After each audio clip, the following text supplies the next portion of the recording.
Presentamos hoxe a segunda das sesións de Igaciencia dedicadas ao mes de novembro, que é no mes en que traballamos a temática de introducir a ciencia en galego e o galego como lingua hábil e útil para a ciencia. Hoxe cunha conferencia de luxo con Sonia Villapol, que dende Houston nos recorda como as innovacións máis vanguardistas teñen ou poden ter ser o galego neste período tan especial que estamos pasando tamén para a ciencia.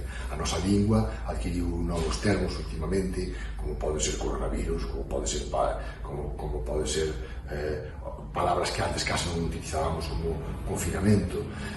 Temos que telas vivas e temos que ter a capacidade de recollelas e saberlas emplegar na nosa lingua. Desde os nosos equipos de dinamización da lingua galega, nos centros educativos, estamos traballando da man de Igaciencia para impulsar e para lembrarnos sempre que o galego é unha lingua útil para a ciencia. Outras xornadas, como pode ser o camiño da robótica, ou como pode ser o traballar a biografía de Isabel Cendal ou o Ángel Salvariño, están na actualidade dos nosos centros educativos. Temos tamén un novembro estelar que nos axuda a interpretar todo aquilo que podemos ver no firmamento con Estíbaliz Espinosa. Moitísimas actividades nos centros educativos, tamén nas entidades académicas de iniciación lingüística para promover o mes da ciencia en galego. Benvida a todos os participantes nesta 12ª convocatoria de Igaciencia para a celebración do Día da Ciencia en Galego. Como sabedes, este ano organizamos neste marco un total de 4 videoconferencias. En primeiro lugar, queremos mostrar o noso recoñecemento aos colaboradores necesarios para celebrar hoxe a Ciencia en Galego. Agradecer o apoio da Secretaría Xeral de Política Lingüística da Xunta para poder levar adiante esta videoconferencia. Agradecemento tamén ás profesoras e profesores que participan. Sen a súa colaboración non poderíamos achegar as mensaxes aos rapaces e rapazas galegas. E gratitude especialmente á nosa conferenciante de hoxe, Sonia Villapol. Foi para Igaciencia unha honra contar con ela no 2020, en plena pandemia, por ser unha das voces máis autorizadas. E de novo, é para nós un privilexio que agora nos guíe na reflexión necesaria sobre o que aprendemos da pandemia, base para unha toma de decisións consecuente.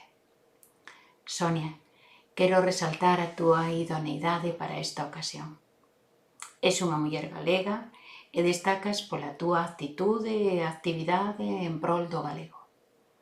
Unha espléndida divulgadora, tamén no ámbito educativo e cultural, sempre disposta a compartir o que sabes e con capacidade para adaptarte ao nivel dos non profesionais.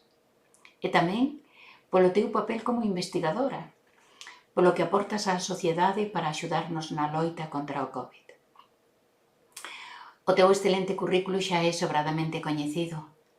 Tan só destacar algún dos teus campos de investigación por se axudan para orientar as preguntas: a neurociencia e a flora intestinal, a microbiota. Seguro que aprendemos e desfrutamos coa túa conferencia.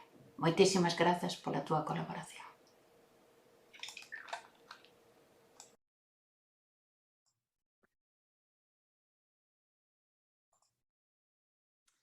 Graciñas, Inés. Bos días a todos e a todas. Eu son Sonia Villapol. Estou encantada e moi agradecida outra vez pola invitación a Igaciencia para participar nun ano máis, nas charlas que se organizan durante o mes da ciencia en galego. E como ben dicía Inés, tamén o ano pasado din outra charla sobre a pandemia, sobre o coronavirus, e falaba de como a ciencia nos rescataría da pandemia. E así foi. Este ano quería falar do que aprendemos da COVID, de todo o que nos arrebatou, pero tamén todo o que nos trouxe. Pois ben, como sabedes, falamos dende Houston, no estado de Texas, ao sur dos Estados Unidos, máis ou menos a uns 7.000 kilómetros de Galicia.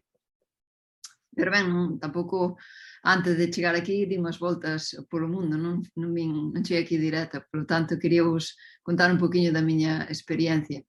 A principios do ano 2000, cando acabei a carreira de Bioloxía en Santiago de Compostela, non atopaba moitas oportunidades e precisaba naquele momento, non, da miña carreira científica, o que había, as oportunidades que habían, pois eran para uns poucos e tampouco é que foran os mellores. Por lo tanto, decidín emigrar, aunque emigrar e deixar a familia e o entorno é algo moi duro, non? Pero ben, eu sempre o recomendo cando as oportunidades son escasas e compre ir buscar oportunidades fora para non desperdiciar o tempo, que é o máis valioso que tedes, a parte da saúde, non? Especialmente durante a xuventude, cando hai unha ilusión tremenda por descubrir cousas e facer todo de novo, non? Entón é moi beneficioso, non se pode estancar. E ben, resumindo, estes todos fotos que vedes aquí arriba son institucións nas que estiven traballando, a cal estou moi agradecida. Acolleronme onde fixen os meus anos de formación, dende países, dende España, Barcelona, Francia, en París, nos Estados Unidos, en Washington e agora aquí en Houston. Isto tamén me deu unha oportunidade de coñecer moita xente, traballar con xente de distintas culturas, falar distintas linguas, aunque teño vos que dicir que o galego sempre o mantiven comigo, sempre tiñan as notiñas dos meus apuntes, sempre notas en galego e sempre pensei en galego, sempre tiven moi presente. Pois ben, o meu laboratorio atopase aquí no meirande centro biomédico do mundo, no Texas Medical Center se chama, en particular no Instituto de Investigación do Hospital Methodist en Houston. No meu laboratorio dedicámonos a investigar as causas dos danos cerebrais, como buscar novos tratamentos para enfermedades como o ictus ou o Alzheimer ou mesmo traumatismos craneoencefálicos principalmente. Pero nos últimos 20 meses realmente tamén nos adicamos parte dos nosos esforzos á investigación da COVID, en moitos aspectos de como o virus afecta o noso cerebro, ou como a enfermidade cambia a flora intestinal, ou mesmo a COVID persistente. E destes temas tamén vos falarei un poquinho nesta charla brevemente.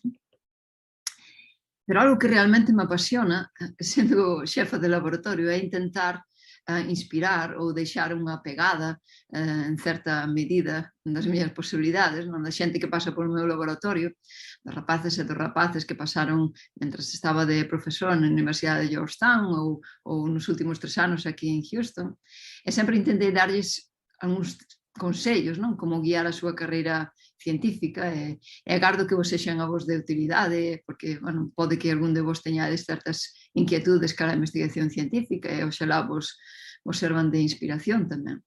Os consellos que dou son que para dedicarse á investigación tens que ter unha mente aberta, non te podes estancar nunha idea fixa porque é unha pérdida de tempo, non che vai axudar a avanzar.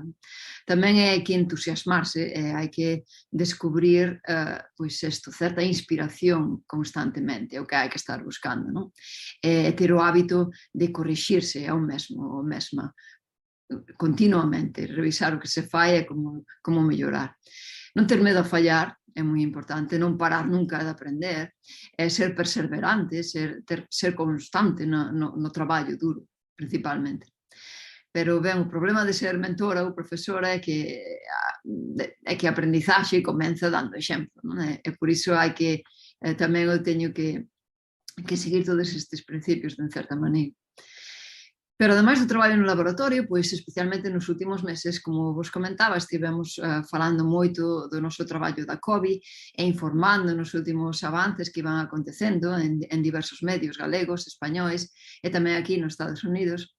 Durante a pandemia, a sociedade precisou dos científicos, das científicas que explicáramos os últimos avances, as últimas investigacións da COVID, e por iso que foi a miña obriga, en certa maneira, o meu compromiso, e sobre todo coa xente de Galicia. A pesar disto, teño que dicirvos que non me considero unha divulgadora da ciencia, nin nada polo estilo, pero si unha científica que fala do seu traballo e en tempos de pandemia, intento explicar o que está ao meu alcance de coñecemento. Sempre me gustou marcar tamén esa diferencia. E como ben sabedes, nos últimos meses a información científica foi moi intensa, moi condensada e sempre falando do mesmo tema, da COVID. levamos todo o tempo coñecendo o virus, como controlalo, novos tratamentos, as vacinas, polo que a COVID xa non se considera o mesmo unha descoñecida, sábese moito, e aínda o que queda por saber, non? Pero agora compre facer balance de todo isto. E imos poñerlle números a esta traxedia, porque principalmente foi unha traxedia, non? E que trouxo o COVID. Non? Estes datos que vedes aquí detrás de miñas costas son os que se presentaron na página web do Centro de Estadística da Universidade de Johns Hopkins en Baltimore, en Maryland, nos Estados Unidos. E sabemos que, según estes datos, registraronse ao redor de 250 millóns de casos positivos de COVID e morreron 5 millóns de persoas en todo o mundo ata o momento. En Estados Unidos, 50 millóns de casos e 761.000 falecidos. En España, 5 millóns de casos e 87.000 mortes.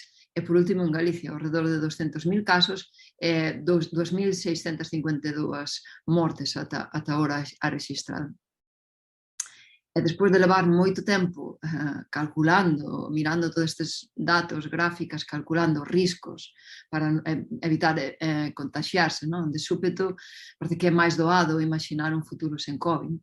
Pero aprendimos bastantes leccións, non? Aprendemos que unha boa ventilación é importante, que o filtrado do aire é moi importante para non contagiarse, que medir o nivel de CO2 interiores tamén para saber cando temos que ventilar, é fundamental, que hai que reunirse fora, mellor que en espacios pechados, que é con 20 facer probas regulares, PCR, probas de antíxenos, non? Para controlar a transmisión. E tamén, sobre todo, que as vacinas marcaron a diferencia. En España foi un dos países máis afectados pola pandemia. Dende o principio, obviamente, houve moitísimos casos, houve un bloqueo da actividade económica e social tremendo, e moitas restriccións dende marzo de 2020, pero as vacinas proporcionaron unha saída a este pesadelo constante. Administráronse en España, según este rexistro de Datadista, ao redor de 73 millóns de doses, a 37 millóns de persoas, aínda que España, igual que o resto de Europa, non? Foron un dos países que chegaron as vacinas máis tarde, se comparamos cos Estados Unidos ou Inglaterra, gañou ao final a carreira final, non? E agora ten un porcentaxe de vacinación máis alto que estes outros dous países. Máis do 80% da poboación española está agora totalmente vacinada contra a COVID e comenzamos a creer que o país está a alcanzar un certo nivel de inmunidade colectiva, non? En Galicia, sobre todo. Galicia é unha das comunidades autonómicas que ten un porcentaxe maior, ao redor do 85%, o que supón un 94% da poboación diana, o que é bastante alto, non? A baixa incidencia ten unha única explicación, non? Que é a altísima taxa de vacinación, sin dúbida alguna. Non? A taxa acumulada no grupo de idade, da vosa idade, dos 12 aos 19 anos, é do 93%, que é moi boa. E ben, a taxa de infección baixou neste grupo de 154 a cada 100.000 habitantes a 30 a cada 100.000 habitantes. Por tanto, son moi bons datos que hai que ser optimistas nese sentido, non? Pero, o punto no que se está Galicia agora é un punto moi bon, aínda que nos quedan algunhas incertezas que hai que ter certa precaución. E por que? Ben, porque non sabemos aínda a proporción exacta da poboación que debe ser inmune para alcanzar a inmunidade colectiva. Ainda non temos estes valores moi definidos. Tampouco precisamos tamén comprender un pouco mellor a duración e a protección da transmisión xerada, polo tanto, coa vacina. Non sabemos isto moi ben. Sabemos que a efectividade das vacinas nos primeiros meses era dun 75 ou 95%, pero despois, a partir dos 6 meses, baixa dun 20 ou un 40%. Por lo tanto, fai falla unha dose de reforzo, porque esta dose de reforzo que fai é, digamos que é como reactivar, restaurar a inmunidade original das vacinas, non? Ao 90%. Por tanto, isto non é o que nos indican os datos de países que se vacinaron antes e xa teñen agora a dose de reforzo, como é, por exemplo, Israel. Por tanto, eso, temos que ser prudentes nas nosas predicións e pode que a dose de reforzo non só sexa precisa para as persoas maiores ou vulnerables, non? Ou para as persoas que puñeron a dose de Johnson & Johnson, que están ahora poñendo a segunda dose ou a dose de reforzo, non só para esta xente, senón para toda a sociedade e para os adultos e os adolescentes tamén. Non? Pode que estemos a falar dunha pauta completa cando teñamos a terceira dose. E ben, vivimos nesto, non? Nunha pandemia que se define por afectar a máis dun continente, e non só isto, non? Que os casos de cada país que son importados, pero tamén que teñen que ser transmitidos entre a comunidade, e isto é o que se define como pandemia. Nalgúns países aparecerán gromos nos vindeiros meses, non? Ou convertirase nunha epidemia do SARS-CoV-2, non? Seguirase a propagar de forma rápida e activa, pero controlada e restringida a unha rexión xeográfica. Esa é a idea, non?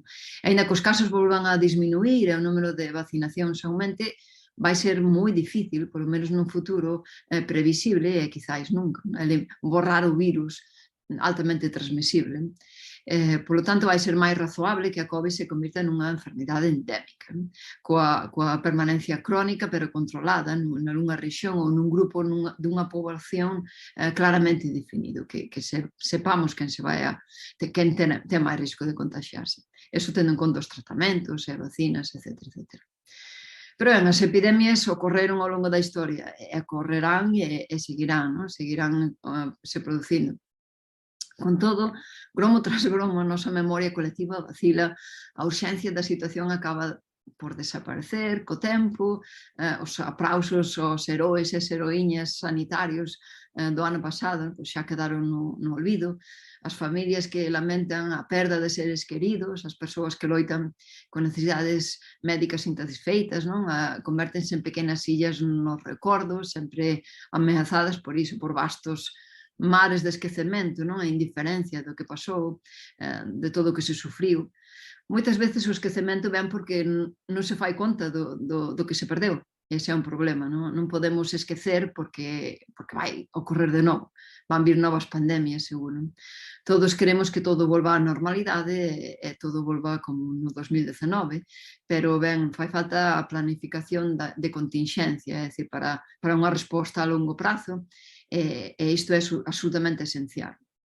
E compre isto reflexionar en como facelo, en que aprendemos para isto, e temos que pensar que nos enfrontamos a posibles pandemias nun futuro e con maior ou coñecemento ou máis concienciación ou sensibilización polo problema, e bueno, hai que cuidar o medio e evitar que haxa menos alteracións da natureza para que as zoonosis non acontezan, etc. Non? En definitiva, temos que estar máis preparados para o futuro. Pero ás veces esta reflexión vense interrompida pola mala información, non? As chamadas, ben sabedes, non? As fake news. E ben, dende que o virus da COVID se expandiu por todo o mundo, veu acompañado por un tsunami de desinformación, de falsas novas, non? E ben, o 60% do contido destas falsas novas implica que foron reelaboradas ou reformuladas a partir dunha verdade, non? Ou dun feito verdadeiro que non se soupo interpretar ben, non? Que non era certo, ou que a interpretación que se lle fixo. Normalmente son así as falsas novas, non? E curiosamente as persoas que creen nestas mentiras son menos propensas a protexerse, son os primeiros que se infectan. Lembremos algunhas, non? A Organización Mundial da Saúde mandou unha mensaxe que non estábamos só loitando contra unha pandemia, tamén estamos loitando contra unha infodemia, certamente, non? Empecemos por unha das primeiras ocorrencias, non? A lixivia, que mata o virus nas superficies, polo tanto, que idea tan boa, non? Podería ser un bon remedio para curarse. Que mellor que bebela, non? Isto levou a unha persoa ao hospital. Mais adiante xa se falou de como a cloroquina, que era outro tratamento posible, que acababa de xurdir en fase experimental para nada comprobado, e que, bueno, os resultados clínicos non resultaban positivos, non? Pero xa daquela pensouse que este tratamento iba a rematar ca pandemia, non facían falta nin vacinas, non? E seguiron outras, son moitas, cada cal máis disparatada e ocorrente, non? Sobre a orixe, por exemplo, tantas cousas sobre a orixe do virus. Díxose que foi feito polos americanos, non?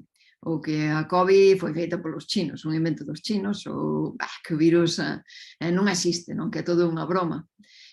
Logo, moita xente dicía que iba a desaparecer cando chegara o inverno. E isto escoitei a algún científico aquí en Houston, non é que fora xente só que decía, non? Tamén se empezaron moitas das falsas novas por parte de xente que en teoría que podería controlar un pouco do tema. E ben tamén outras cousas que se dixeron, que os cativos non se infectaban, non? Que se chegou a decir que o virus que non era perigoso para nada e que ven ademais que as vacinas que ao transcurso dos anos que matarían a humanidade inteira. En 3 ou 4 anos todo o mundo empezaría a morrer desas salvaxadas. Pero teño que recoñecer que as miñas favoritas eran relacionadas con Bill Gates. Bill Gates foi unha das persoas que deu maior financiación e apoio económico para a elaboración das vacinas bueno, pero as redes sociais escoitábaselles outro conto, non? Decían que Bill Gates que era o virus, inventar o virus para implantalos na xente en especie de microchips que contían as vacinas. Por lo tanto, cando nos vacinábamos, pois levábamos estes microchips que Bill Gates controlaba, non? Que os virus viñan a través das redes de wifi, dos móviles, ou mesmo que as vacinas levaban imáns e creaban campos magnéticos para controlarnos, non? É seguro que vos escoitástedes moitas máis, e o grave é que bueno, seguro que coñecestedes persoas que realmente as creían, non? Toda esta desinformación pois, causou moitos danos, causou moitos contagios por imprudencias e ben, isto repercutiu na saúde, indudablemente, fixo moito dano. Pero ben, fagamos unha reflexión un pouco máis seria a estas falsas novas ou fake news, non? Esta reflexión máis seria pode ser que pensemos na ensinanza, a aprendizaxe que sacamos da pandemia e que aprendemos con todo isto. A COVID deixounos moitas aprendizaxes, pero principalmente deixounos moitas perdas. Foi unha catástrofe humanitaria, as secuelas tamén que arrastrará a COVID, que arrastraremos durante moitos anos. Isto é moi grave. A ciencia activouse para sair ao rescate da sociedade cando se encendeu unha sinal de alerta, indudablemente. Aprendemos que para evitar enfermidades virais ou bacterianas respiratorias temos que manter as distancias, temos que habitar espazos abertos ou pechados, pero como ventilación.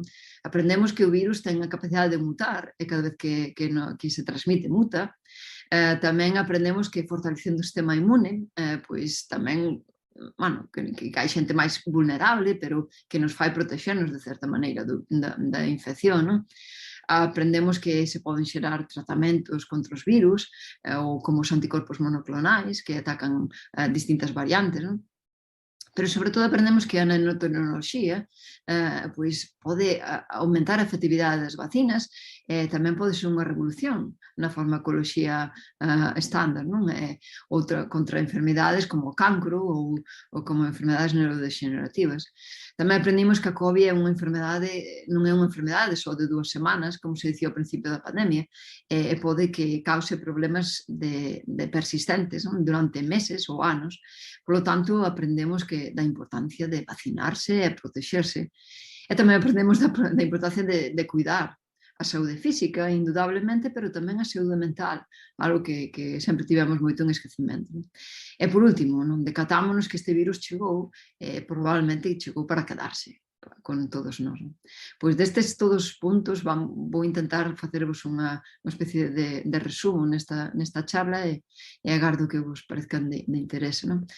Comecemos a falar de unhas das debilidades e fortalezas das sociedades que se enfrontaron á pandemia. Existía un balance entre a ciencia que axudou a sistemas de saúde que trouxo beneficios na súa inversión. pois cando este fortaleza dos sistemas de investigación e de saúde sempre resaltou eso, que algúns países, por exemplo, que eran máis potentes en investigación científica, foi onde se produciron os maiores tratamentos e vacinas, non? Pois foi onde a inversión posta os anos anteriores notouse realmente, non? En outros países destapouse estas carencias, indudablemente, non? O apoio á ciencia viuse reflexado en unha mellora da saúde. Isto reflexouse nos hospitais, non? Os pacientes ingresados en cuidados intensivos con COVID no 2021 pois tiveron menos probabilidades de necesitar apoio respiratorio avanzado nun 42%, frente ao 72% na primeira onda da pandemia, no 2020. Tamén pasaron menos tempo en cuidados críticos, pasando dunha media de 14 días ao inicio da pandemia a 10 días no período actual. É de xeito crucial a mortalidade global nos pacientes da COVID en cuidados críticos baixou dun 40%, na primeira onda un 25% deste ano.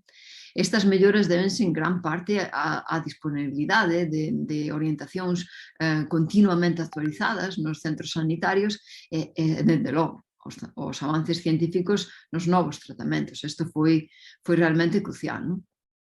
Pois ben, a investigación nos tratamentos contra a COVID avanzou de maneira espectacular nos últimos meses, non? Dende antivirais como Remdesivir ou Molnupiravir, que reduciu o risco de hospitalización e a morte á metade, ou este último que saliu de Pfizer, o Paxlovid, que reduciu o risco nun 89%, que é enorme. Outras recomendacións incluen, por exemplo, o uso da heparina, aprendeuse a usala de baixo peso molecular, ou antiinflamatorios, ou xunto coa dexametasona, que pode salvar a vida de de cada 3 pacientes hospitalizados con complicacións respiratorias graves da COVID.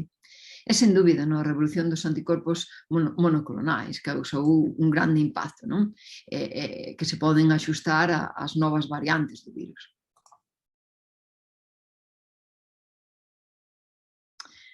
Pero en que non todas as pandemias se desenrolaron vacinas, tamén nos trouxeron aprendizaxes, non? Como que aplicamos a pandemia da COVID. Recordemos, a última das grandes pandemias, a gripe do ano 18, que matou a máis de 50 millóns de persoas en todo o mundo, non? En España 300.000 mortes se estimou que aconteceron, e isto representou en todo o mundo o 20% da poboación, que é enorme. Pois aprendemos que o COVID aprendemos desta gripe tratamentos como o plasma convalescente que podía se utilizar na COVID, de feito utilizouse, non? E tamén, sobre todo, aprendemos a protexernos no uso das máscaras, incluso, como vedes este debuxo de aquí arriba, vedes o gatiño ca máscara, pois daquela xa o sabían no ano 18, fai 100 anos, non? E agora mesmo estamos falando de que o uso, que os animais domésticos tamén se poden contagiar da COVID, pois xa o sabían antes tamén.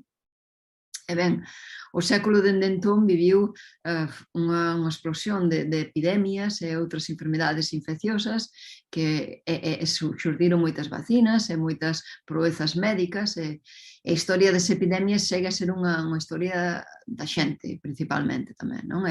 Das persoas que se infectan, das persoas que enferman, das persoas que morren e, en definitiva, as persoas que viron as súas vidas alteradas, non? E desto sacamos a ensinanza de que hai xente que se lembra e que aprendeu do pasado e xente que o esqueceu. É o que temos que darnos de conta agora. Pois ben, a COVID desvelou disparidades na saúde, non? E algo que nos trouxo foi isto, o coñecemento de que as pandemias só afloran todo o lixo, digamos, non? E sacan o peor de moita xente, que se aproveita da situación, sobre todo das debilidades dunha sociedade con medo, principalmente, non? E ben, tamén sabemos que as disparidades sociais víronse afectadas. Isto non o trouxo a COVID, non é algo novo, isto sempre existiu. As desigualdades sociais sempre estiveron presentes e sobre todo aquí nos Estados Unidos. As persoas que máis afectaron pola COVID eran persoas de raza negra ou latinas e as comunidades nativas americanas tamén. Pero que a xente máis afectada pola pandemia ben determinado por unha posición social e económica, tristemente, pero é así, non? E tamén, lamentablemente, esta pandemia deixou miles de nenos órfos e nenas, non? Que perderon o pai, a nai, calculase que só no ano 2020 un millón de nenos e nenas quedaron sin un pai ou unha nai, quedaron órfos, non? A evidencia de outras epidemias anteriores mostra que a resposta ineficaz a morte dun pai ou dunha nai sen un tratamento psicolóxico axeitado, pois pode levar a traer resultados neurocognitivos, socioeconómicos ou biomédicos perxudiciais, non? Para que arrastrarán no transcurso da súa vida. Está moi claro que o impacto emocional quedou na xente. Realmente ainda non se fixo un do ou un recoñecemento público de toda esta perda. Posiblemente millóns de persoas están a sufrir un estrés postraumático e tardarase unha xeración posiblemente en recuperarnos. Ben, démonos de conta máis que nunca da importancia de cuidar a saúde mental. Durante a COVID, as necesidades de saúde física dos máis vulnerables adoitan ter prioridade frente ás necesidades de saúde mental. A pandemia expuxo moitos adolescentes a traumas e puxo a proba a súa frágil resistencia. Existe unha preocupación seria polos efectos mentais que isto pode arrastrar a longo prazo. Deixou, sobre todo na mocidade, o peche das escolas, a cancelación de festas, as actividades sociais, a parar de facer deporte, a separación dos amigos, parecía un prezo a pagar para salvar miles de vidas, pero en realidade eran os adolescentes pois creouse un certa incerteza e caos e ansiedade e depresión. Os adolescentes experimentaron aumentos de problemas psicosociais no 25% dos casos, se comparamos con antes da pandemia. E moitos están lidiando con múltiples problemas, incluídos traumas, efectos do illamento, unha sensación de seguridade destrozada.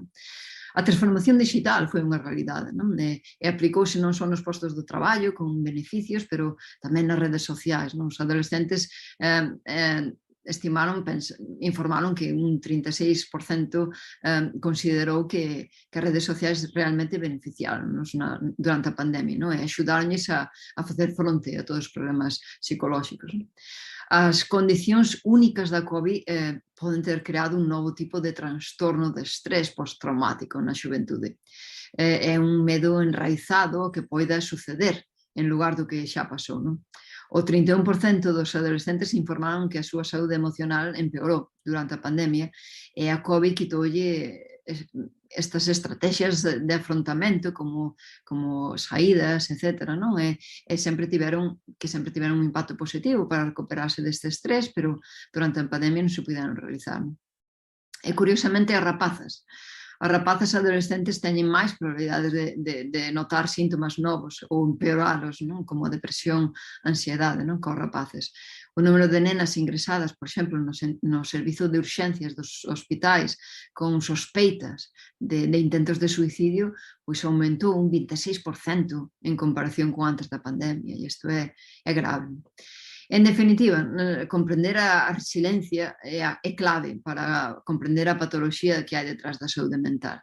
En lugar de centrarse no que lle pasa a unha persoa, pois un enfoque máis informado sobre o trauma, hai que facerse a pregunta, hai que facer a pregunta de que che pasou antes. Hai que tamén ter outras estrategias para evitar esta ansiedade na rapazada, na xente nova. Hai que, por exemplo, en certa medida, limitar a exposición ás novas dos medios de comunicación ou das redes sociais que poden causar estrés. Hai que seguir unha rutina saudable, hai que comer ben, hai que dormir ben, moi importante. E a pandemia segue exercendo unha poderosa influencia na vida de todos, aínda hoxe en día. E ben, o tempo dirá se foi realmente este un impacto importante na saúde mental da xuventude. Depende tamén agora como se xestiona. E como ben sabedes, no transcurrir dos meses, a ciencia estivo alerta de todo isto, todas estas circunstancias.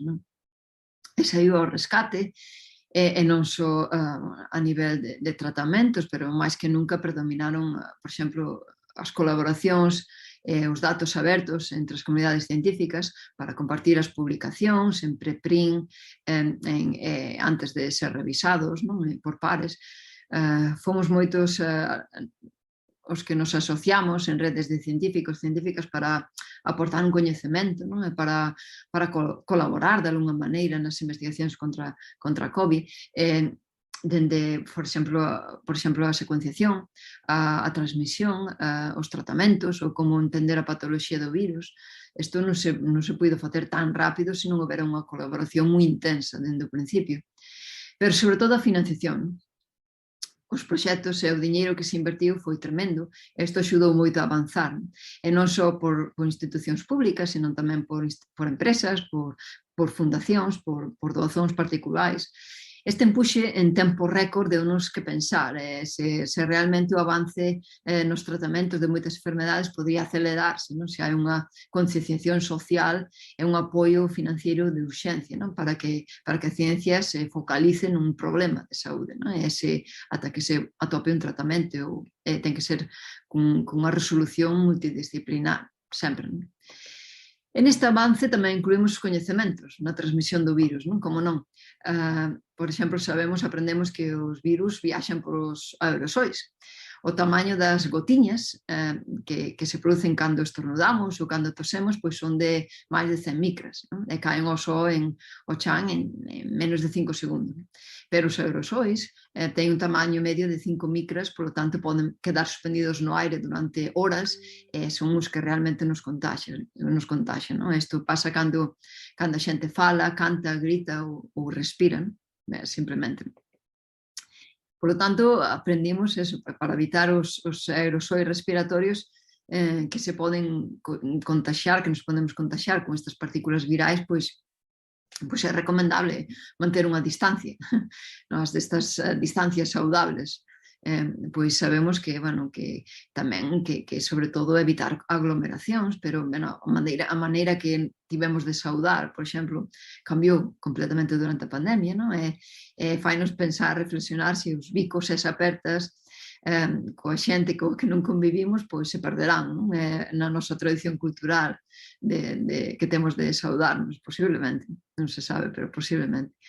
Tamén aprendimos que a persistencia dos virus no aire pois aumenta nos espazos cerrados, non? Que hai que ventilar ben, e as condicións ambientais tamén, non? A temperatura, a humidade, etc. E o fluxo de aire, a ventilación, aprendemos da importancia dunha boa ventilación e como engadir sistemas de filtración do aire, como estes purificadores EPA portátiles, como medir o CO2 con estes medidores de portátiles tamén, non? E como incorporar estes aparellos nas aulas, por exemplo. Aprendemos isto grazas á pandemia, non? E non só para a COVID, tamén para outro tipo de enfermedades virais, tamén o aprendizaxe de como evitar o contagio, xa que estes filtros poden filtrar o 99% dos virus que nos contaxiamos, non? En espazos pechados. Por tanto, foi super importante esta aprendizaxe. E agora sabemos tamén da importancia das máscaras, non? Que é importante, se antes non apenas se vían, nadie levaba máscara agora ao mellor é unha prenda máis común do que esperamos, non? Do que esperábamos antes. Pois eso, sabemos que é moi importante a fixación, non como as máscaras, este espazo que hai entre a máscara e a pel, pois na cara é importante para que disminúe dramáticamente a eficiencia da filtración dos aerosois, polo tanto, eso, as máscaras mesmo as FP2, que ten unha alta eficiencia de filtración do virus, pero tamén todo tipo de máscaras son boas e, en certa medida, protexen do contagio se están ben axustadas. O axuste é moi importante, non? Ao final, é tamén o que aprendemos. E tamén, moi importante, sabemos o que non serve de nada facer. Por exemplo, aprendemos que a limpeza é importante, pero para que desinfectar as superficies non detén a transmisión aérea, non? Do virus. E que o que hai que facer é filtrar o aire, non? E tampouco as inútiles pantallas, estas barreiras físicas que son máis contraproducentes que beneficiosas, non? Para contaxiarse, non? Estas, por exemplo, que hai no Parlamento, non ten sentido ningún.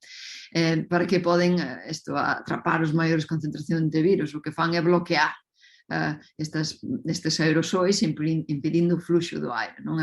É aumento o risco realmente de transmisión. Por lo tanto, a pandemia trouxonos a revolución das novas vacinas. Isto é moi importante, quizás o máis importante das aprendizaxes. O traballo que se desenvolveu de vacinas contra o COVID comenzou pouco a pouco despois de que se elaborasen a secuencia xenética do coronavirus en xaneiro de 2020, e dende aquel momento ben, xa se estaban aprobadas as dúas vacinas que temos agora foi grazas a isto, ao avance a coñecer a secuencia un ano anterior do virus, non? Pero moitos das investigacións xa se levaran a cabo antes. Ben, co SARS, co primeiro, co síndrome respiratoria aguda severa, ou co síndrome respiratorio do Oriente Medio, co MERS, non? Que xa se identificaran as proteínas virais que aumentarían a resposta inmune, por tanto, eran outras pistas. Pero a investigación básica definitivamente que sustentaría esta nova tecnoloxía da nanomedicina, das vacinas, que se usaría para nestas dúas primeiras, nas do ARN principalmente, levaba décadas desenvolvéndose en marcha. Non? O enfoque baseábase no ARN mensaxeiro, que se realiza dende o núcleo celular as instruccións para fabricar esta proteína de espiga, non? Que o corpo fabrica esta proteína e produce anticorpos contra ela. Non? Será fundamental de este coñecemento, xa foi adquirido antes da pandemia. Algúns traballos cruciais modificando as instruccións para que a proteína viral non sexa unha proteína invasora, e con o sistema inmune non reaccione contra ela, pois isto xa se empezou a investigar no ano 2000, por exemplo, non? Da man da viróloga Katalin Karikó e o inmunólogo Dren Weissman na Universidade de Pensilvania, xa o sabía, non? E as vacinas contra a COVID creáronse e probáronse no prazo máis breve da historia das vacinas, pero tedes que darvos de conta que todo este coñecemento veu xa arrastrado de anos anteriores, non? De décadas anteriores. Non? Pero ben, existen outros tipos de vacinas, non só as do ARN, que se desenrolaron, e isto foi moi necesario para que a vacinación fora a nivel global e pudera chegar a todo o mundo. Non só con dúas vacinas non sería posible. Creáronse distintos tipos de vacinas con distintas estrategias, como atenuar o virus, inactivalo, usar péptidos sintéticos, as vacinas da ADN e ARN ou dos vectores recombinantes. Todos estes avances permitiron que se fabricaran 8 vacinas aprobadas a día de hoxe e 15 autorizadas para o uso de emerxencia e que se están a administrar en todo o mundo. Entre as máis usadas foron as vacinas virais de ARN mensaxeiro, de Pfizer e de Moderna, que ben coñecedes, e precisamente un plan de acción para a vacinación de España tamén foi diseñado ben. Nos fixemos a nosa aportación escribindo este artigo científico que tedes aquí á miña dereita, no que participei como coautora e que mostraron unhas claves, non? Espero que as tiveran en consideración. E de feito, sí, porque a resposta da sociedade foi moi boa, na sociedade en España e en Galicia en particular. A vacinación contra a COVID nos adolescentes é un 94% e ben, as vacinas presentaron unha efectividade moi alta con efectos secundarios moi baixos, moi leves. Bueno, o que é realmente grazas ao desenrolo acelerado das vacinas e dos sistemas de encapsulación, que é o importante, con estas novas tecnoloxías, as chamadas nanopartículas, abrironse as portas cara a novos tratamentos e deseños de fármacos, non? Que aprendemos desto. Non? Todo este avance da nanotecnoloxía foi fundamental para que as vacinas contra a COVID un tempo récord e que foran seguras, é importante. O ingrediente crucial das vacinas é o ARN, que codifica as proteínas, como vos comentaba, da espiga do SARS-CoV-2, que axuda o noso sistema inmune a desenvolver os anticorpos contra o virus e futuras infeccións, non? Que poidan acontecer. Non? Ben, o que é maila ao principio, sabedes que houve moito escepticismo inicial, non se pensaba que isto fora posible. Non? As vacinas do ARN contra a COVID, pois, definitivamente foron dos mellores avances que trouxe a pandemia e máis revolucionarios, pero o mellor desto é que nos abre a porta a novos tratamentos para outras enfermedades, como poden ser o cancro ou enfermedades neurodegenerativas. E ben, é posible que en anos de perseverancia, se non fora que se levou investigando durante décadas atrás, se financiou a nanotecnoloxía dende os anos 50, pois non chegaríamos onde estamos agora mesmo, non? Miles e millóns de dólares de investimento non traballos previos e noutros coronavirus tamén foron os que proporcionaron esta base, esta plataforma de lanzamento, non? É o que demostrou que as vacinas de ARN a día de hoxe sexan das máis seguras e eficaces e que se teñen que seguir mellorando, non? E ben, o enfoque da vacinación tolerante utilizado foi cunha formulación de nanopartículas extremadamente versátil e que se pode manipular e adaptar ás novas variantes, non? Pero ben, isto pode ser crucial para transformar o tratamento de enfermidades como o cancro, ou alerxias, ou mesmo enfermedades neurodegenerativas, ou incluso enfermedades xenéticas, non? Podemos usar as nanopartículas para transportar estes factores de CRISPR para a edición do xenoma bueno, poden ser moitas enfermedades con trastornos hereditarios, poden ter cura se melloramos esta tecnoloxía, o que é asombroso. E como podedes ver na foto, esta de aquí, esta é unha foto miña do laboratorio, e como se vedes uns puntiños vermellos, pois estas son as nanopartículas que diseñamos no noso laboratorio, leucosomas e liposomas, que os utilizamos para a entrega de tratamentos para as neuronas, non? As neuronas que sofren, que son dañadas despois dun ictus ou dun trauma, pois sí, este traballo saiu do noso laboratorio este ano e foi publicado na revista de nanotecnoloxía de Advanced Functional Materials. É un exemplo máis, non? Do que, grazas aos avances realizados durante a pandemia, a ciencia está a afinar en tratamentos baseados nas nanopartículas de un xeito moi rápido e ben reformular os fármacos que se aplicaban antes da pandemia ao que se poden aplicar no futuro con estas nanotecnoloxías, pois pode ser un blanco e negro, non? E podense avanzar en moitos tratamentos e moitas enfermedades. É realmente un reto, non? Para a medicina terapéutica, sobre todo cando é aplicado ao cerebro. As nanopartículas funcionarían como vehículos, digamos, de transporte de moléculas que, atravesando esta barreira hematoencefálica que nos protexe do cerebro e limitando a toxicidade, non? Dos fármacos que poden existir, non? E os efectos adversos no corpo, entregando os fármacos ás células diana, as neuronas, non? Isto poderíamos aplicar, por exemplo, a enfermedades como Parkinson, ou Alzheimer, ou esquizofrenia, incluso, ou tumores cerebrais, ou xa máis podemos pensar que pode ser aplicar tratamentos contra a depresión, quizáis, non? E tamén, como non, quizáis nun futuro cercano usar tratamentos que transporten as nanopartículas, pero para reparar os danos que a COVID causou no cerebro. Porque, como sabedes, aprendemos tamén que o virus ataca o sistema respiratorio, pero tamén ataca outros sistemas, é multisistémico, entre eles o cerebro. E ben, isto acontece por medio dun mecanismo que se chama neurotropismo, que é o que lle permite ao SARS-CoV-2 danar o sistema nervioso a través deste epitelio respiratorio, olfativo e bulbo olfatorio, e xa aquí estamos falando de parénquima nervioso. Esta é a vía principal pola que entra no cerebro. Pero as patoloxías cerebrais que causa tamén están asociadas a unha desregulación do sistema inflamatorio, da inflamación sistémica.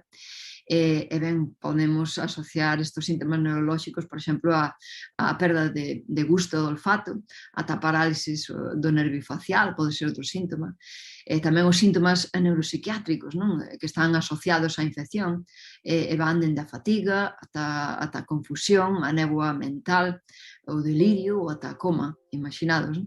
A idade e o xénero foron factores moi importantes tamén e influen no desenvolvemento destas patoloxías. Hai persoas que son máis vulnerables a estes trastornos, persoas que teñen, por exemplo, diabetes, obesidade, hipertensión, pois normalmente teñen máis afectación neurolóxica, increíblemente. E ben, hai unha porcentaxe moi alta de xente que requiriu hospitalización e que sofreu danos neurolóxicos, alrededor dun 60%.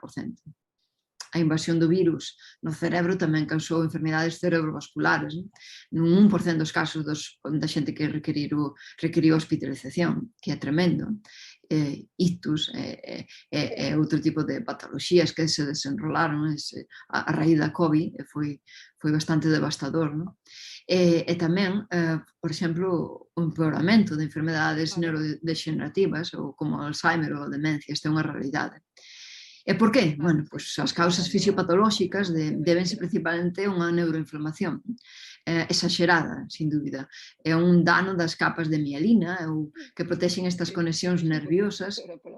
E tamén hai estudos recentes que mostraron que a xente que padeceu a COVID pois viuse que hai rexións do seu cerebro que afectan a sustancia gris ou a sustancia blanca, non?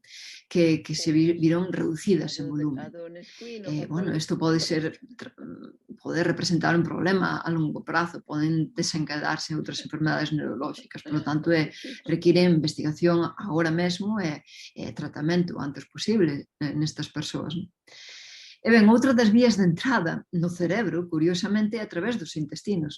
Sabemos que os intestinos teñen unha alta concentración dos receptores AC2, que é a vía principal de entrada do virus nas células, e o cerebro está conectado ao intestino a través de varias rutas, a través do nervio vago, a través da circulación sanguínea, e ben, a infección viral causa danos no intestino, nos pulmóns, no intestino, e do intestino pode alterar as bacterias intestinais, o que chamamos a flora intestinal. Estas bacterias poden producir neurotransmisores que causen danos tamén a nivel neurolóxico e producir ansiedade e depresión. Por lo tanto, é outra vía de entrada tamén do virus a través do nervio vago que conecta os intestinos e as bacterias co cerebro. E hai un abanico tremendo. Este é un dos temas máis intensos que estamos investigando no meu laboratorio e bueno, aquí tedes arriba unha das publicacións que saquei no 2020 para intentar entender estes mecanismos, pero máis que nada para intentar buscar tratamentos eficaces para estes danos neurolóxicos modulando as bacterias intestinais. Pero non só o virus causa danos a curto prazo. A xente presenta síntomas a longo prazo que non desaparecen ou síntomas que xurden meses despois da infección. É o que se chama COVID persistente. E coñecer as patoloxías e aprender a tratalas está sendo un tema de máxima actualidade e un tema no que se hai que focalizar no futuro. Cando a xente xa este toda vacinada, pois hai que atender a xente que se contaxiou e que ten estas secuelas. E unha vez que isto aconteza, pois teremos maiores respostas e estás intentando entender.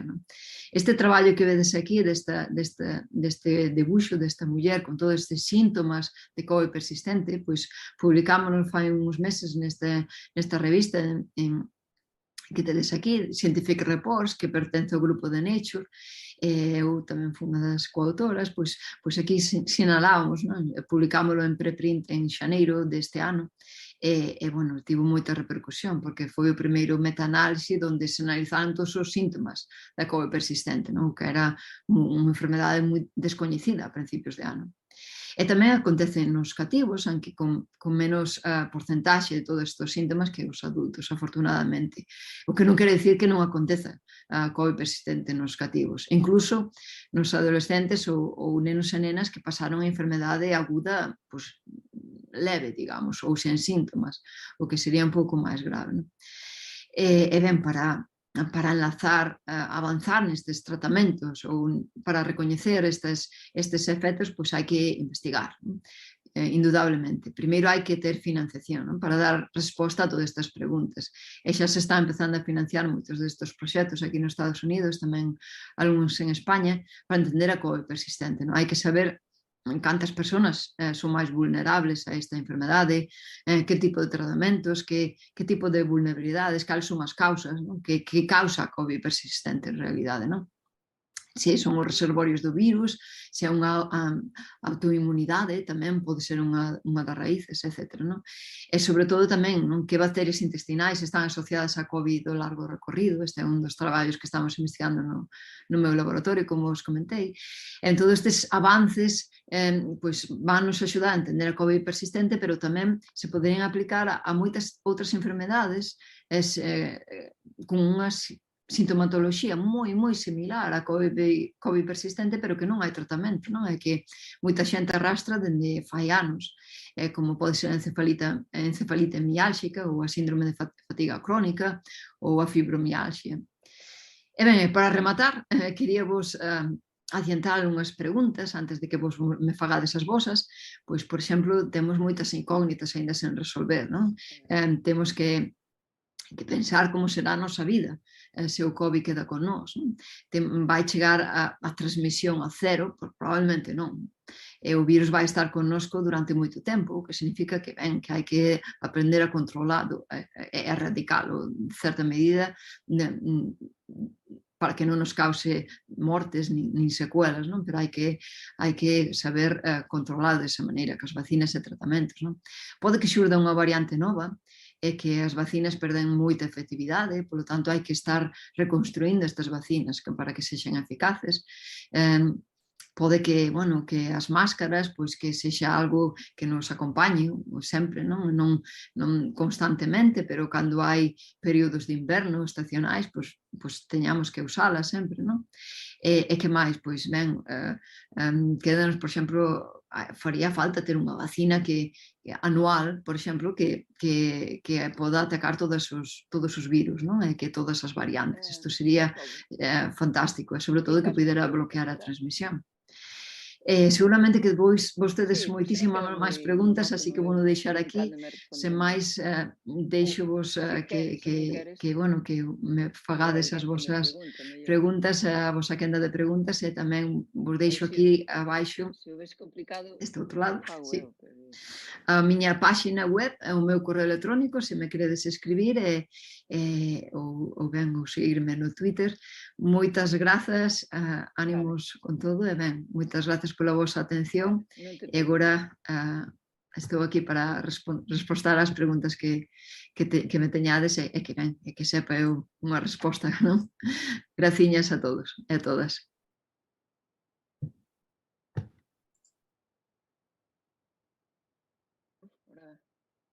Saio sola aquí.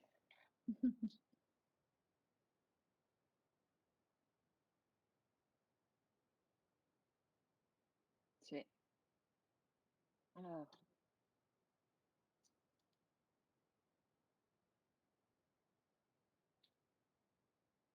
Vale. Muy bien.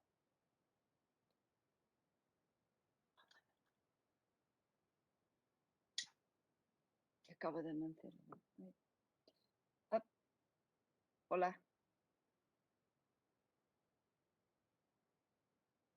Boas. Pois, se me escoitades ben, graciñas, xa me chegaron unhas preguntas, se queredes vou empezar. Empezo por unha que me chega dende a miña terra, dende o Instituto de Fomiñá, na Pastoriza.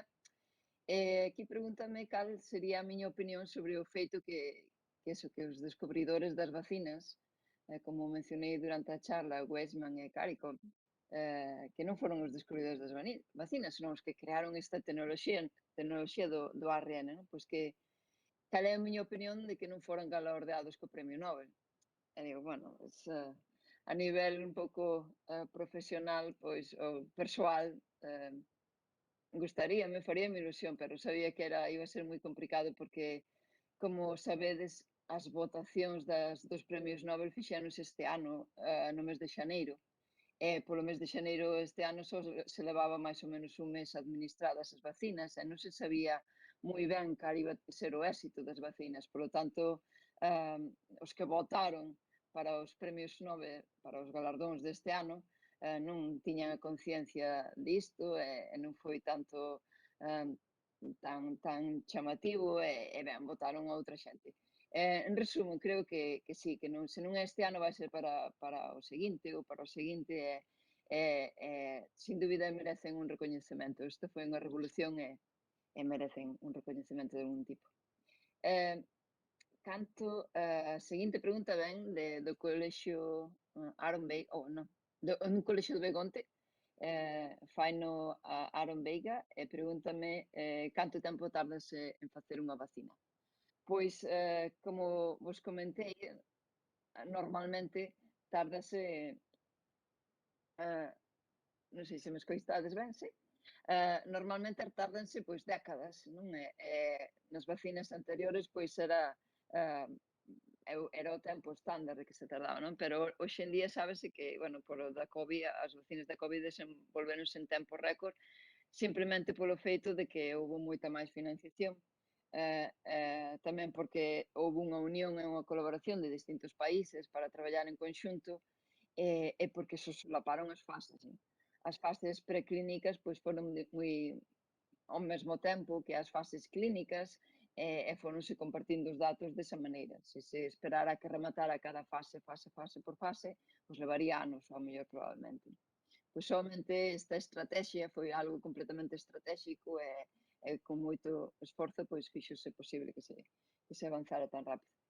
Outra pregunta que teño por aquí é que opinión me merecen os baixos niveis de vacinación que Occidente está conseguindo ou provocando en países menos desenvolvidos. Bueno, non é que o Occidente provoque nada, bueno, é que é o que sempre, o que comentaba, hai disparidades e isto existiron sempre bueno, pois xa se sabía que iban ser problemas que chegaran as vacinas a países menos desenvoltos, pois iban tardar máis, e xa se sabía dende o principio, por eso a OMS creou esta COVAX e outro tipo de organizacións para isto, para a doación das vacinas dos países máis ricos aos países menos desenvolvidos e que se avanzara desta maneira. Por iso, penso que, bueno, que é unha estrategia que se teria que controlar dese xeito. E a seguinte pregunta vai en relación ben do Colexio de Carballiño, pregúntame, si unha pregunta bastante preocupante tamén, non? Canto deixaremos de empregar as máscaras nos centros educativos? Como sabedes, bueno, aquí en Estados Unidos os cativos xa teñen as vacinas de 5 a 11 anos. Entonces, eso é unha maneira de prevención, non? Entón, o que pasa é que estamos a agardar que haxa un porcentaxe de cativos vacinados para que estén protegidos. Ese é o primeiro. As vacinas xa se demostrou que nos cativos e nas nenas e nenos son seguras, son efectivas, por lo tanto, agardamos que sexa outra medida de protección e isto faga que haxa unha relaxación nas medidas das máscaras, por exemplo. Que significa isto? Significa que depende moitísimo da incidencia comunitaria. É dicir, se no centro, se no lugar ou en Galicia ou nos seguintes meses ou para a primavera, pois hai moi poucos casos ou ningún, ou son anecdóticos, pois a incidencia está baixísima e probablemente non se precisen máscaras e os cativos ou mellor xa daquela en Galicia dentro de uns meses pois xa estarían aprobadas as vacinas e xa estarían protegidos desa maneira, non? Pois entón ese é o seu tema. A incidencia comunitaria é a vacinación nos cativos. Eso é moi fundamental, non? Para saber se as vacinas a ese nivel. Das máscaras. Despois, hai outra pregunta que teño aquí, como do 1 ao 10, como é esta pandemia en comparación con outras pandemias? Pois non sei se sabería decir do 1 ao 10, porque non sei tamén como se mide, podemos medilo por número de mortos, de falecementos, pero tamén hai algo moi dramático é que non se está calculando ben, que sería medilo polas causas ou polas secuelas que pode deixar, e ben é un pouquiño complicado, pero se miramos no transcurso da historia, sin dúbida a peste negra no século XIII, XIV ocupa o primeiro lugar, morreu moitísima xente, foi un desastre, e depois foi a pandemia do 18, sin dúbida foi moitísimo peor que a COVID, poderíamos deixar a COVID no terceiro lugar, non? Se queremos facer unha estimación así por orde de peores pandemias. Esta pregunta facíame tamén do Carballiño. A seguinte pregunta é que se creo que o virus pode evolucionar e facer inmune ás vacinas actuais. Sí, isto é unha cousa que os comentaba tamén na charla que é posible. E por qué? Porque hai uns países a todo momento que teñen un porcentaxe de vacinación moi baixo. Pensade que hai países que teñen o 20% da poboación vacinada só. Que significa que a transmisión está, existe, é unha realidade. Cada vez que, como comentei na charla, cada vez que se transmite o virus a máis xente, pois hai máis probabilidade de que mute. Cada vez que muta hai máis variantes e poden causar este escape ao sistema inmune das vacinas. Pero, ben, por outra parte, sabemos que as vacinas de ARN, por exemplo, son moi versátiles, e o que provoca é isto, que se poden crear novas vacinas máis rapidamente. Por lo tanto, é algo que temos que ter en conta, non? Que en que haxa este escape inmune, pois podemos crear novas vacinas e seguir adiante con isto. Que máis? Seguinte pregunta, teño aquí, pregúntame que foi o que che motivou a estudar bioloxía e seguir esta carreira profesional. Esta pregunta mo den do Carballiño. Pois sempre me gustaron os animais e a ciencia e xa dende pequeniña tiño o meu laboratorio na casa e todo isto. Sempre foi unha inquietude dende pequena e logo fun seguindo as pautas que correspondían. Porque hai xente que ten síntomas permanentes a que se debe, tamén dende o Carballiño. Esta é unha pregunta moi interesante, non sabemos moi ben as causas, ben, hai varias hipótesis, sen dúbida. Pénsase que hai reservorios do virus que quedan estancados nunhas partes do noso corpo, non? E que o que pasa é que iso, que están xerando unha inflamación local e isto produce que o noso sistema inmune este reaccionando contra iso. E pois tamén hai outra causa probable que é, por exemplo, esta inflamación local tamén que crea autoinmunidade e o virus está creando estes anticorpos que nos atacan ao noso propio organismo. Isto sabémoslo, temos evidencias de outras enfermedades como a fatiga crónica que teñen as causas semellantes, pero fai falla máis estudos, é o que se está a analizar agora. Para atopar os tratamentos fai falta coñecer ben as causas. Que máis? Como tratarías de convencer os negacionistas sobre a existencia do virus e os antivacunas? Pois ben, a estas alturas de pandemia xa co que levamos vivido, se non cren, pois como comentaba tamén, van ser os primeiros en que se contaxen, non é?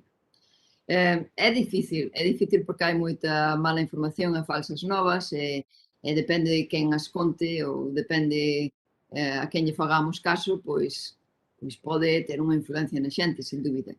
Non teño máis que decir que se cree na ciencia, pois é escoitar os científicos é o que dicimos. Bueno, se non creen, pois bueno, é o risco, non? Que poden estar desprotegidos estas persoas e as súas familias, non? Isto é algo serio. Os alumnos do cole de Río Torto, saúdo Río Torto, pregúntame por que decidiche ser científica. Pois era unha das posibilidades e sempre me gustou, pero ben, principalmente porque pensaba sinceramente, cando era cativa, que a miña mentalidade pensaba que era o mellor ao que te podías dedicar, non? Porque podes traballar en aspectos da medicina, pero tamén da ciencia e da bioloxía e da natureza e máis que nada porque pensaba que o máis importante era na vida, digamos, é a vida. E a bioloxía é máis que o estudo da vida, a dedicar a vida a estudiar a vida. Aunque se sou un pouco redundante, pois é o que creo que foi a primeira decisión, o primeiro pensamento que me chegou a tomar esta decisión. Seguinte pregunta, quedanme 4. Cantas persoas traballan habitualmente na equipa que elabora unha vacina? Esta pregunta me dende Begonte. Pois, bueno, está incalculable.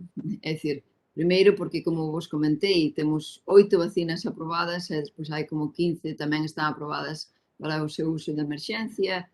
en distintos países, hai distintas fases, tanto en animais, experimentación animal e depois como experimentación en fases clínicas, ensaios clínicos, polo tanto, miles e miles de persoas, científicos, clínicos, todo tipo de persoal que están involucrados nisto, entón é enorme, non hai unhas cifras de xente que está traballando nas vacinas na actualidade e no pasado. Que tipos de máscaras existen? Cales son as mellores? Tamén me preguntan de Begonte. Existen moitos tipos de máscaras, como ben sabedes, levades xa 20 meses escoitando sobre as máscaras, cal é mellor, cal non. Sin dúbida, as mellores eu diría que son as FFP2 ou aquí se chaman as NK95 ou as N95, porque filtran, teñen mellor a capa de filtrado, pero ben, para deciros, as mellores son as que teñen filtro de filtros destas capiñas que filtran o virus, pero as mellores son as que se fixen ben. É dicir, aunque levedes un FP2, pero que ten escapes e escapa o aire que respirades por todas partes, ten espazos ao redor da vosa boca, é como unha pantalla que non serve para moito, pois non é boa, non é mellor case unha de tela que se fixe ben, se axuste ben a cara que estas FP2 que non se levan ben. Entonces, non é só o tipo de máscara, hai que sabela axustar ben. E outra pregunta que teño aquí é, dende o ciclo de laboratorio do Instituto de Campo de San Alberto de Noia, pregúntame, están en investigación outras liñas para o caso que persoas que non xeran anticorpos coas vacinas existentes. Esta é moi boa pregunta, é dicir, sabedes que hai persoas vulnerables ou persoas que teñen enfermedades autoinmunes que se vacinan e non producen anticorpos, e non se sabe moi ben as causas, non teñen esta debilidade no sistema inmune, e ben contra isto, esta indefensión, porque non teñen esta capa de protección que son as vacinas. As vacinas, como as máscaras, como a ventilación, é unha medida máis para protexerse da COVID. Entón, estas persoas que se vacinan e non teñen un tipo de resposta, non xeneran anticorpos, nin inmunidade celular, nin inmunidade de ningún tipo, nin humoral, o que se está a facer nalgúns sitios para protexeros é administrarlles anticorpos monoclonais. Simplemente, non, antes de, sen estar contagiados, obviamente, non? Entón, é como unha capa de reforzo. E coñezo, hai lugares que o fan, hospitais que o fan, non? Estes pacientes, por exemplo, que están a combater cancro ou que teñen un sistema inmune moi débil, para prevenir que ocorra unha fatalidade se contaxian da COVID, pois estáse a administrar estes anticorpos monoclonais. E ben, tamén hai que pensar que a combinación das dúas doses da vacina, se son de distintas marcas, digamos, pois xenera mellor inmunidade. Entón, para estes pacientes hai que mirar tamén que se vacina se dá, non? Sabemos hoxe en día, probablemente, que a vacina que xenera maior inmunidade é a de Moderna. Xa se viu, xa temos os datos. Non sabíamos fai un ano e medio, fai 20 meses, pero agora sí, non? Entón, por exemplo, recoméndase que os pacientes con cancro, pois que se lles administra a vacina de Moderna, por exemplo, non? E detalles polo estilo. Que máis temos? Teño outra pregunta aquí. Cando crees que acaba o COVID? Pois é unha pregunta complicada, non? Depende, non creo que acabe nunca. É dicir, o COVID vai vivir aquí con nós e vai ser endémico, e o que vamos a aprender é a dominalo, é dicir, a ter moi bons tratamentos para que non mate a xente, e a ter vacinas, e sabelas administrar cada ano, cada 2 anos, ou cando aprendamos do sistema inmune dabondo para establecer isto, os períodos de vacinación, a mellor é cada 5 anos, non se sabe, non? Por exemplo, sabéis que algunhas vacinas teñen esta dose de reforzo pois cada 5 anos, cada 10 anos. Entón, ao mellor que a COVID pasa o mesmo, e ben, hai que saber xestionar desta maneira. Non é difícil que un virus tan transmisible desaparezca de repente, e menos de 2 anos. Isto non vai pasar. porque hai rexións do mundo, países que todavía teñen isto, ainda teñen a vacinación o porcentaxe de xente vacinada moi baixo. Que máis? Porque en España comeza a haber outra vez gromos, a pesar de estar unha grande parte da poboación vacinada. En outros países de Europa empezan a estar agora mal. Esta tamén moi boa e interesante pregunta, non sei se saberei respostar, porque sabéis que todas estas novas saen, hai que estar ao tanto das novas de España, de Galicia, a día, non? Entón, os números cambian día a día. E como podería respostar a isto? Que, por exemplo, o porcentaxe en Alemanha ou en Inglaterra de vacinados é moito menor que en España, non? Entonces, España estaba como nunha illa, isolados da Europa e con uns porcentaxes moi baixos, a pesares de liberarse todas as medidas, prácticamente, non? Estamos, o período de alerta de restriccións desapareceu, fai poucas semanas e ben, a pesares de todo isto non había contagios.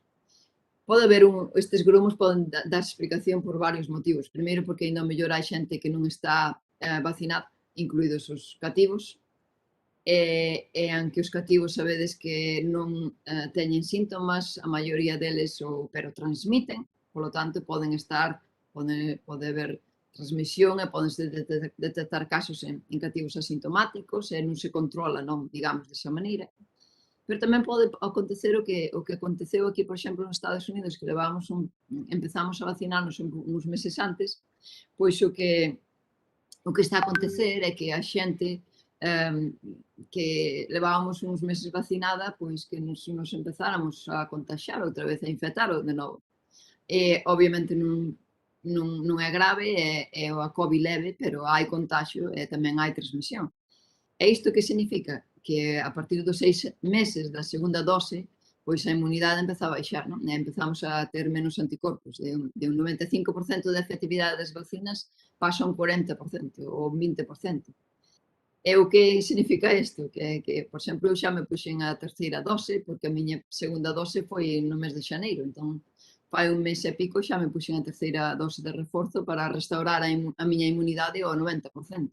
E o mellor está a acontecer isto agora mesmo, non? En España, non? A xente que se vacinou fai máis de 6 meses, pois está perdendo a efectividade das vacinas e está en risco de contaxiarse outra vez e aparecer novos casos desa maneira, non? Entón, é outra posibilidade moi esperada, como aconteceu en Israel e como está acontecendo nos Estados Unidos e en outros países que se empezaron a vacinar antes que en Europa, non? E ben, polo tanto, repito, probablemente cheguemos a considerar a pauta completa da vacinación coa terceira dose é expandida a toda a xente, a toda a poboación adulta ou adolescentes nos vindeiros meses. Se seguimos os datos, non? Se seguimos, isto non é nada nin político, nin social, nin por países, isto non vai por países, isto vai por ciencia, por datos de saúde epidemiolóxicos e científicos, non? De efectividade das vacinas que funciona así, o sistema inmune funciona así, probablemente pode que sexa esa a causa. E que máis? Creo que non sei se hai máis preguntas. A ver, miro aquí o chat. Non? Sí, a última que me preguntan dende o Carballiño é se haberá unha onda forte despois do Nadal. Probablemente se espera, non? Que en países, en Europa, por exemplo, non? Que están a repuntar outra vez os casos, ao mellor. Sí, pero non vai ser nin semellante a onda que houve o Nadal pasado, non? Que houve moitísimos casos despois no mes de xaneiro, por tanto, ben, un pouco de risco nese sentido. E creo que nada máis, non sei se hai máis preguntas. Ou se non, xa rematamos. Penso que, Sonia, sí. Moitas grazas, aínda que siguen subindo algunha pregunta. Dixemos aos centros que este sería o tempo en que remataríamos e agradecemos moitísimo a túa videoconferencia. Como sempre, é un placer. Levaba un cacho falando sola, non? Non, como sempre é un placer. Non vos escoito. Inés, véxete, pero non te escoito. Creo que levo un cacho xa falando sola, pero Dime que non me non escoita. será. Ah, Hola, ¿ahora? ahora sí que... Ahora sí. Ahora sí, Ah, moi ahora ben. sí, sí. Nada, decíache que bueno, que foi un placer escoitarte, como sempre, e que as preguntas siguen xurdindo, pero bueno, para outra ocasión, porque eso quere decir que despertaches moito interese nos rapaces Sí, e que... non sei exactamente cando parei de escoitarse. Ah, sí, ahora seguimos falando, non? Sí, sí. Ah, vale, perdón. Sí. Non sei se me Nada. deixaron unha pregunta ou non, pero A ver, como sempre xurdirán máis ou menos. preguntas, pero bueno, como na intervención pasada, pois cando foron preguntas así que decían que che fixera chegar, tú te brindaches como sempre a respondelas, o sea que non pasa nada se a alguén lle queda unha pregunta interesante por facerche chegar. Só decirche que foi un placer como sempre, que como sempre é un gusto aprender de ti e que estamos satisfeitísimos de poderte mostrar como referente aos nosos rapaces e rapazas. Un millón de gracias polo teu esforzo, por baixarte ao noso nivel e por esa espléndida presentación que nos puxeches. Apertas. Graciñas a ti, Inés, de baixarme ao vosso nivel para nada, é dicir, puxeme ao voso nivel, tentei poñerme ao voso nivel, é increíble, bueno, a acollida que teño sempre por parte de todos e as preguntas, e non só iso, non, despois que desta charla sempre me van chegar un montón de mensaxes de agradecemento e, bueno, agradecida son eu pola oportunidade que me dades de falar con vos e transmitirvos os poucos coñecementos que teño sobre isto, pero máis que nada, como comentaba, non, sobre todo falar do noso traballo no laboratorio. Sí, sí. Un placer sempre, cando que irades aquí estou, que me manden correos se queren ou conecten coa páxina web se queren ver todas as referencias dos datos que mostrei. Encantadísima, cando que irades aquí Moi estou. ben, mil grazas. Unha aperta. A ti, Inés. Hasta Hasta loguiño. Adiós. Chao.